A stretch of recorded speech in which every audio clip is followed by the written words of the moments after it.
boys and girls, to another exciting edition of the American Revolution, Lesson 11, with your host, me, Mrs. Inman.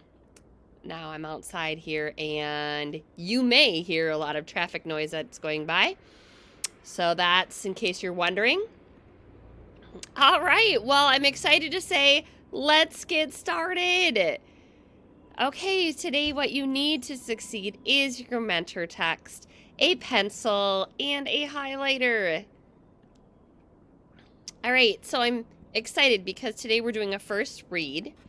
So if you can turn to page 18, we're going to start reading Native Americans in the Revolution. Okay, I want you to circle any words that are unfamiliar to you or difficult. And then I also want you to look for the word preserve, varied, and sympathized. Okay? All right, let's get started. So, Native Americans in the Revolution by Abigail Conklin. The start of the American Revolution in 1775 presented Native American nations with a difficult choice. Choose a side?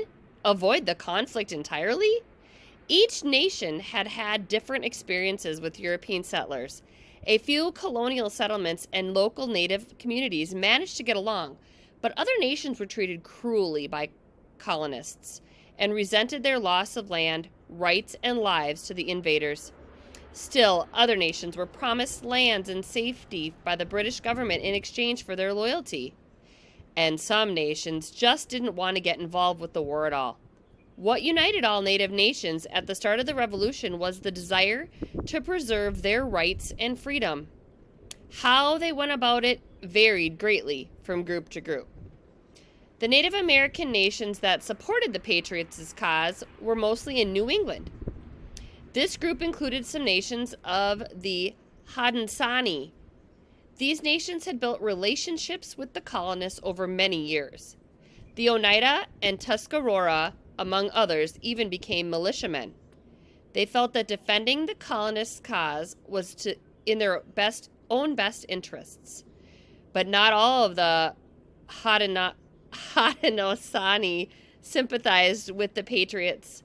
Mohawk, Cayuga, Onondaga, and Seneca communities chose to side with the British after years of working with them. At the Battle of Oriskany in 1777, these differences broke out into open warfare as Oneida fought against Seneca. A civil war between Indian nations raged as they fought alongside the British and the colonists. Some of those names might be familiar to you from when we study the Native Americans in North America. And it's showing right now in the map where that's located. Excuse me, and where all of the groups were located. On page 18, I circled preserve. Preserve is to save or protect. Please write that down.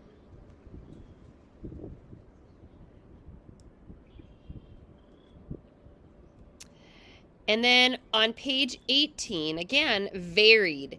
Varied is to change or be different.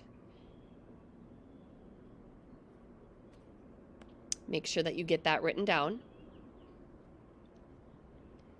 Ooh, sorry, covering up the picture.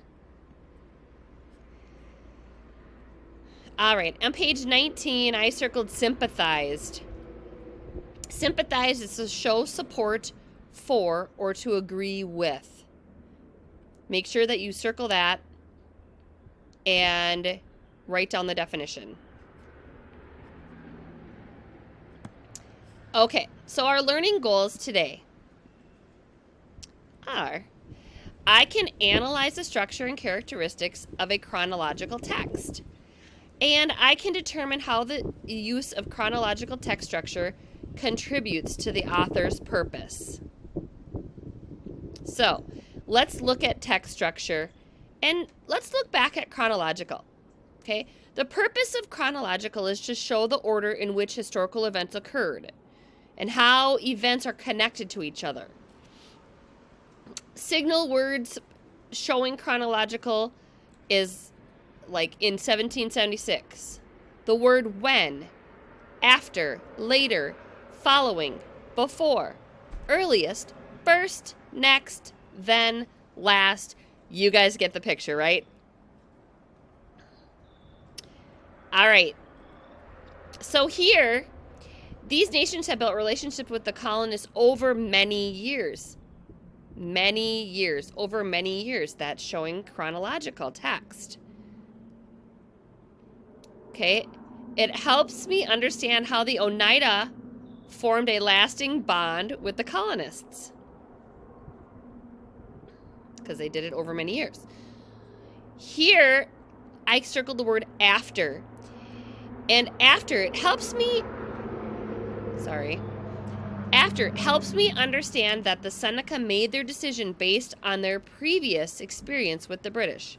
Because after years of working with the British, they decided to side with them. And then, of course, in 1777, it's letting us know that a key event followed these developments. The Oneidas and the Senecas actually began to fight each other. All right, so it's your turn. On your own, I want you to read page 20. How does the conflict between the Americans and the Ohio nations develop? So how does that conflict start and develop? And then how does the text structure support the author's purpose? I want you to pause here for 5 minutes or so and go ahead and answer those questions. Welcome back.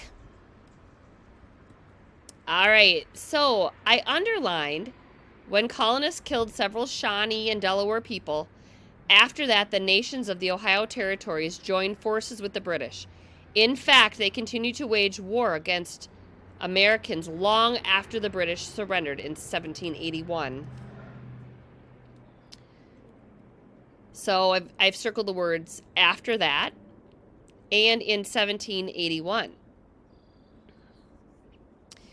American troops killed some Shawnee and Delaware people. After that event, the nations joined the British and fought against the Americans. The nations in the Ohio territories continued to fight the Americans after 1781. The author's purpose here, boys and girls, is to explain how the conflict developed.